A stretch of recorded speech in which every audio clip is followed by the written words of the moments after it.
Hey Josh, it's Derek. I don't want to bombard you with emails and videos, but really what I just wanted to do is provide you with as much information as I can so that you can make the proper decisions for what's best for you and for your performance, because you're essentially, you're the one that's in charge.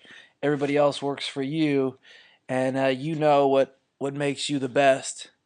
And so, first of all, though, your number one goal should be to stay healthy, because without that, there's nothing else. And so, things that'll help you stay healthy is, of course, taking your contrast baths. I've talked to you about that. Make sure that you do not static stretch before you exercise. Static stretch is when you do a stretch and you hold it for longer than 2 seconds, like an 8 second to 30-second stretch. And those are good to do, but do them after you work out. So every day before you work out, make sure you do a proper warm up with a dynamic stretch. Dynamic stretches are stretches that last for only a couple of seconds. An example would be like quad walks, where you take a step, grab your foot, and stretch your quad.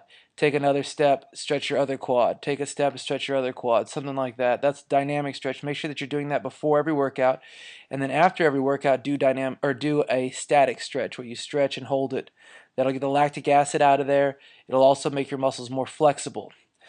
Before you perform at the combine on your pro day, do a dynamic stretch. Do not do a static stretch before you perform, because a stretched muscle is a weakened muscle.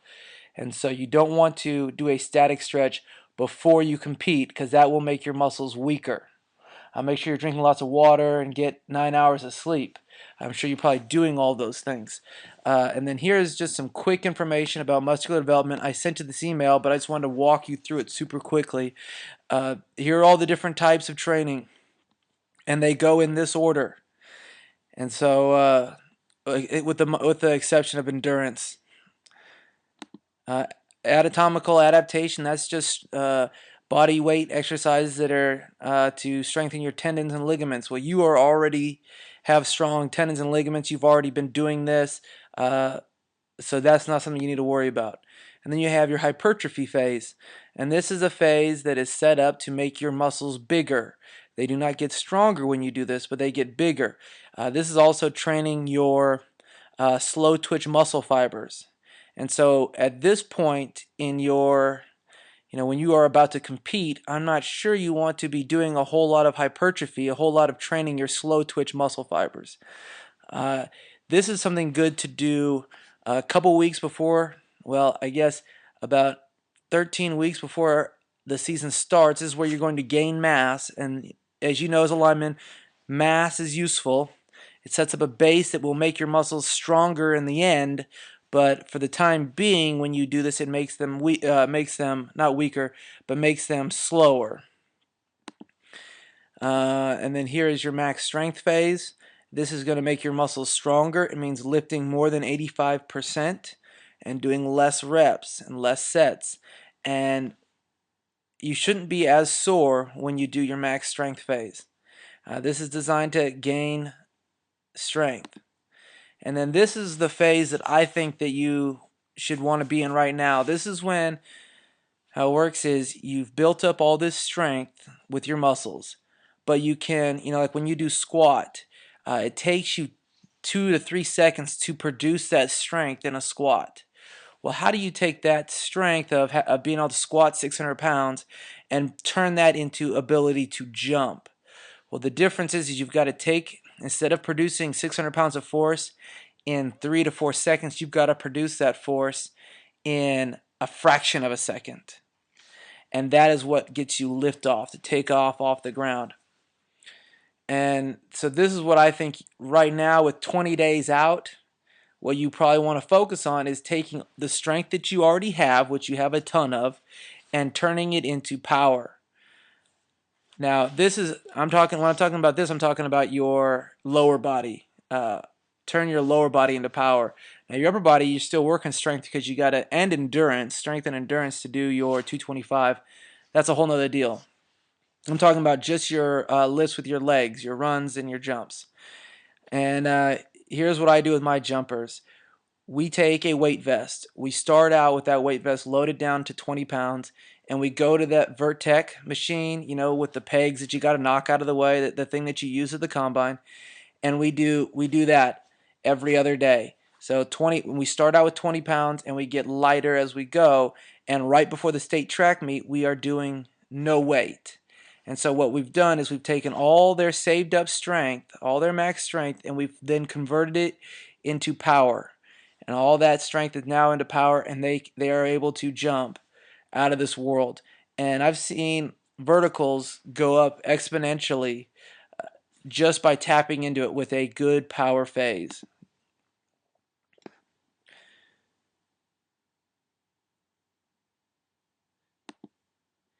Here's an example of what we do when we focus on converting strength to power.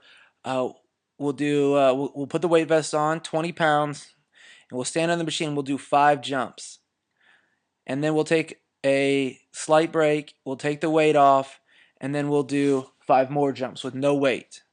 And then we'll put the weight back on and do 5 more jumps, and then we'll take the weight off and we'll finish with the weight off and do 5 jumps.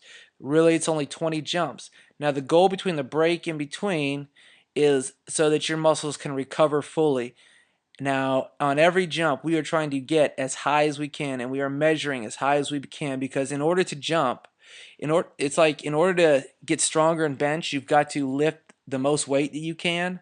In order to get your vertical higher, you've got to be tapping into that 100% full power, full force of that vertical on a couple times a week basis. So if you did 20 jumps at 50% of your height, that is going to make it easier to do a lot of jumps, but it's not going to increase your vertical. The only way to increase your vertical is to be jumping as high as you can. Now doing with the weight vest on, it helps a bunch. And the goal is to slowly decrease the weight.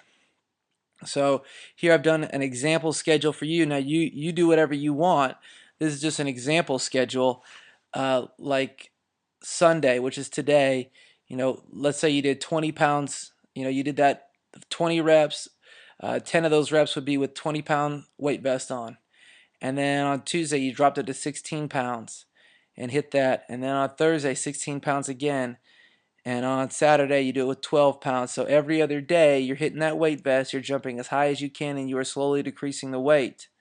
Now once you hit Sunday, really Saturday, no actually Sunday, 5 days out. So my literature that I have suggests that 5 days out, studies have shown that 5 days out you perform at your best if you stop lifting weights 5 days out. So you can do your own research and look up your own stuff. That's just what I've seen. And so with my track guys, we hit it hard, and then we stop lifting weights 5 days out. We do just our technique stuff, our rest, our contrast baths, make sure that we are taking care of our body and our technique is perfect on these days. And then on our game day we go out and we know that we're fresh and we're getting it. So having these 18 days from right now, you have plenty of time to increase your vertical. Just understand how your muscles work. Also, you should consider setting up your weight program the way, or at least setting up your schedule the way that I have it set up here, in the sense that I have every day between now and your combine, your pro day, set up, counted out, and what we're doing every one of those days, or what you would want to do every one of those days. And notice, like, one week we're going Sunday, Tuesday, Thursday, Saturday, and the next week it's Monday, Wednesday, Thursday, or Monday, Wednesday, Friday. And the reason for this is because your body needs 48 hours of rest, and you never want to work the same muscle group 2 days in a row. So what a lot of people do is they go Monday, Wednesday, Friday, and then they just kind of do something else Saturday and Sunday. Well, if you lifted arms on Friday, you can lift them again on Sunday, but you don't want to then lift them again on Monday. So I think that our week is odd, it's 7 days instead of 8 or 6. So I think a lot of people lose a day in there. I prefer to just schedule it out every other day and have a schedule set up.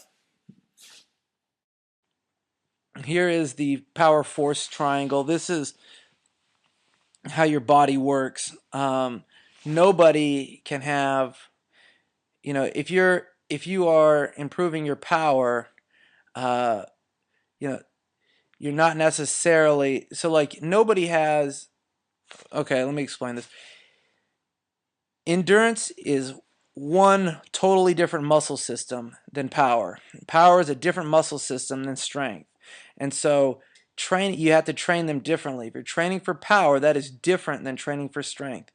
And same with endurance. If you come out and you ran a mile, that would not make you more powerful or stronger, but it would give you better endurance.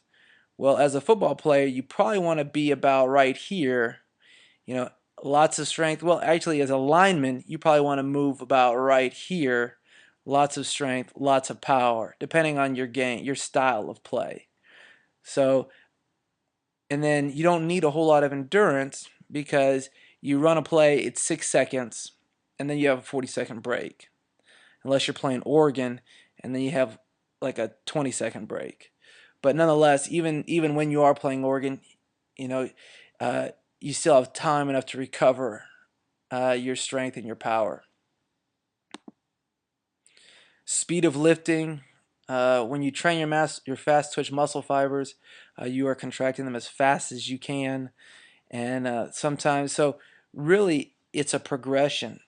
Squat is training your strength, and then you progress to deadlift, and deadlift is training your strength and your power, and then power clean is training your power even more, and then you'd go to weighted jumps, and you'd decrease that weight, and by the time you get down to 0, you have fully established all of your power, and your power is fully loaded and ready to go. It'll be cool to see, hopefully, if you're hitting that little Vertec jumper thing, here 20 pounds, you're probably getting, 28 inches, and then all of a sudden you're at 30 inches with 16 pounds, and then you're at 31, 32 here, and then with 8 pounds you're at 33 inches, 34, and then here you're up at like 36, 37. So that's the goal, is every time you're taking off weight, your vertical is just going up, going up. You're teaching your muscles to contract very quickly. Here's the time force curve. Hypertrophy gives you power, but it takes you a long time to produce it. And the goal is to produce power faster and faster and faster. And your power phase does that the best. So doing power-like lifts, power-like jumps, all those things is going to move that time that it takes to produce that force farther to the left, and that's your goal. Here is really what a true phase would look like. An alignment would start up with 5 weeks of hypertrophy, 7 weeks of maximum strength, convert it to power. All that strength then goes to power, and then you build more strength, convert that strength to power, and then right as you're entering into the season, you make it to where you're very powerful and you can produce that power more often. So like here would be being able to run 440s, 540s full speed for a receiver. For a lineman, probably 20s, 520s. And then here, you would increase that to maybe 40 20s at full speed. And now you're game ready, because that's kind of what you'd see in a game would be maybe running 10 20s, with a 20-second rest in between, and then going back and having like a little bit of a break and then hitting 10 more. That would simulate a drive. And this is where I got all this information, is from Tudor Bampa, and he's kind of the man on periodization training. The biggest beauty of it is just that it's science-based. It's not something that I came up with or anybody else came up with, but this is a bunch of studies that have been put together and have been compiled into one book. All right, Josh, thanks again. Talk to you later.